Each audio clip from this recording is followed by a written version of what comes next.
naghahanap sa Kanya at katulad ng Kanyang ipinamanin, gawa na sila ay pinakain ng at nabusog. So, bahagi yun. Hindi lamang yung mga kababalagang ginawa niya. Bakit? Kasi yun ang very common. Yun yung basic need ng tao. Pagkain. Kaya nga nakita natin sa banal na kasulatan na gusto siyang gawing hari. Mayroon na ang sabi nga natin kung siya ay maging hari, ay ibig sabihin ay hindi niya sila kikilos kasi mayroon na pagkagalingan ng kanilang pagkain. Pero maliwanag na pinamanin ni Jesus dalawang bagay. Ang una ay sabi nga po dito ay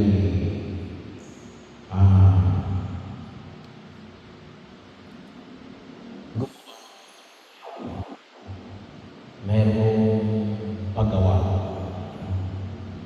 Kaya hindi mo lamang pananalig. Maliwanag po doon. Kinakailangan gagawa. May pananalig at ang tunay na pananalig ay humahandog sa paggawa. Gumawa kayo upang magkaroon ng pagkain.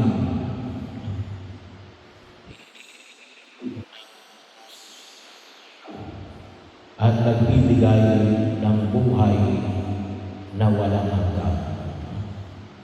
Makita yung mga bagay na makalaman. Hindi lamang yung mga bagay na kailangan natin sa daigdig na ito. Katulad ng pagkain. Ilan? Ay sabi nga, hindi naman pwede na hanapin natin yung mga bagay na ito na hindi pa nasa-satisfy yung mga basic na pangangailangan. Hindi naman sinasabi na Jesus na hindi mo na kinakailangan yung mga bagay na makalupa. Kinakailangan pa rin natin yung mga bagay na makalupa. Pero yung sabihin, ay sabi na magsumikap na kumilos sa mga bagay na makalangit. Kaya din po sana makita natin yung mga bagay na makalangit. Kailan ay sabi nga natin yung mundong ito ay isang mundo na may pagkakontradiksyon kasi sa unang pagbasa. Narinig natin sa unang pagbasa sa Gawa ng mga Apostol tungkol kay Esteban. So, ano yung nangyari kay Esteban? Siya ay nagpapaliwanag tungkol kay Jesus. Dinala siya sa Sanhedrin. Pero sabi nga ay nakita ng mga miyembro ng Sanhedrin na siya ay mukhang anghel. Pero anong ginawa sa kanya? Ay sabi nga ho natin later on, makikita natin na siya ay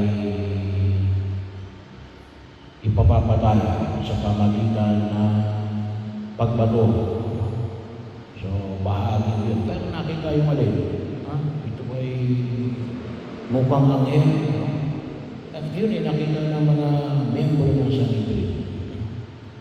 Pero sabi nga natin, isang maliwanag na pagtanggi sa mga bagay na makalangan. Pero si San Esteban ay maliwanag naman na kung tutusin ay kanyang ipinahayag yung mabuting balita ng pagliligtas ng Diyos. Bakit?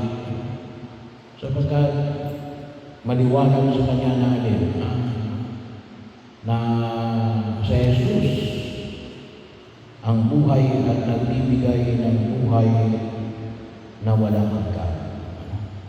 So anong hamon mo ang nais na makita ko natin, sa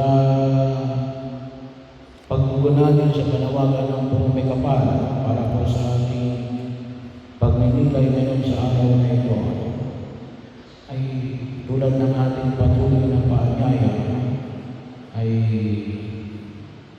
magsumikap tayong hanapin ang pagkain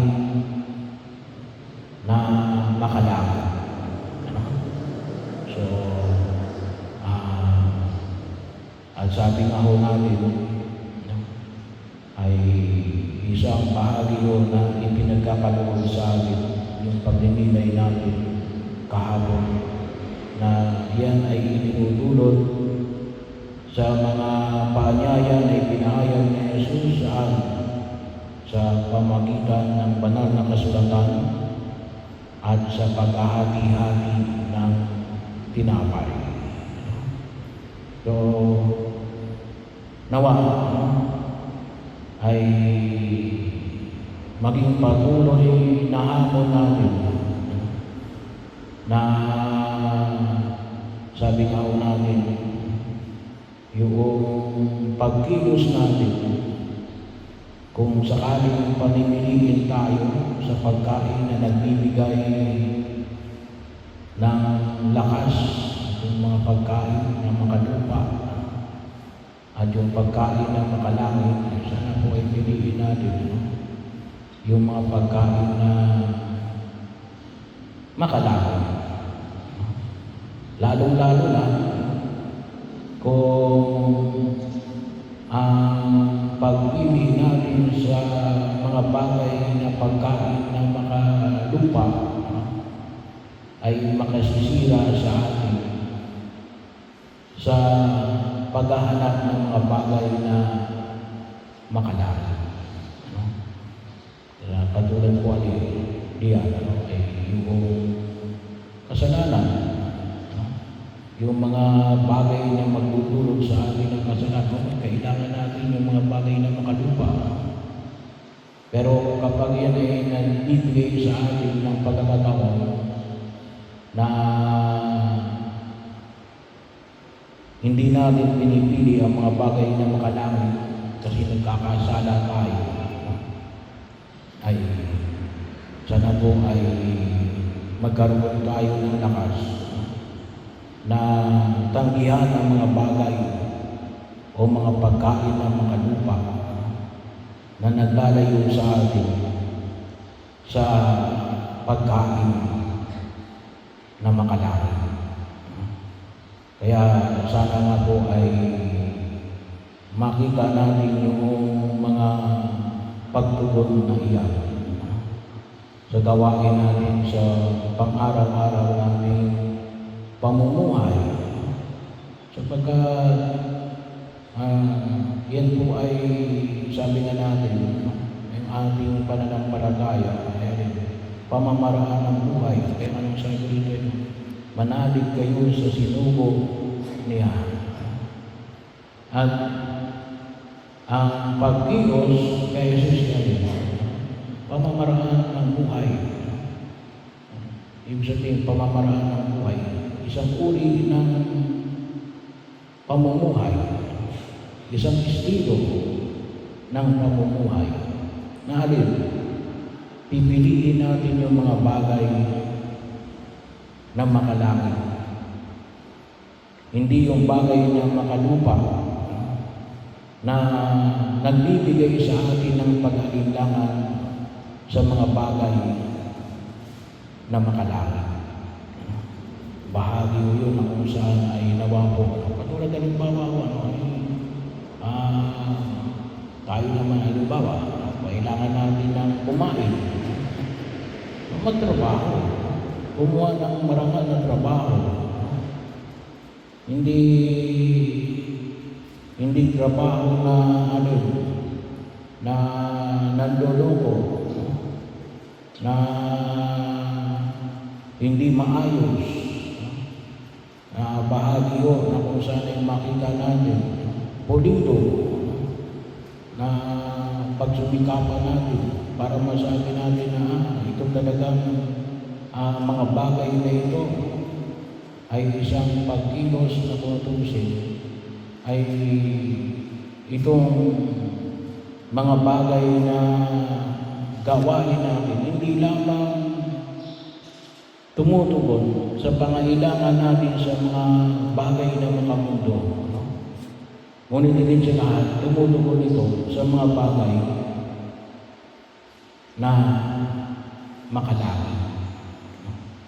Kaya yun ang idulog natin sa harapan ng poong may kapal.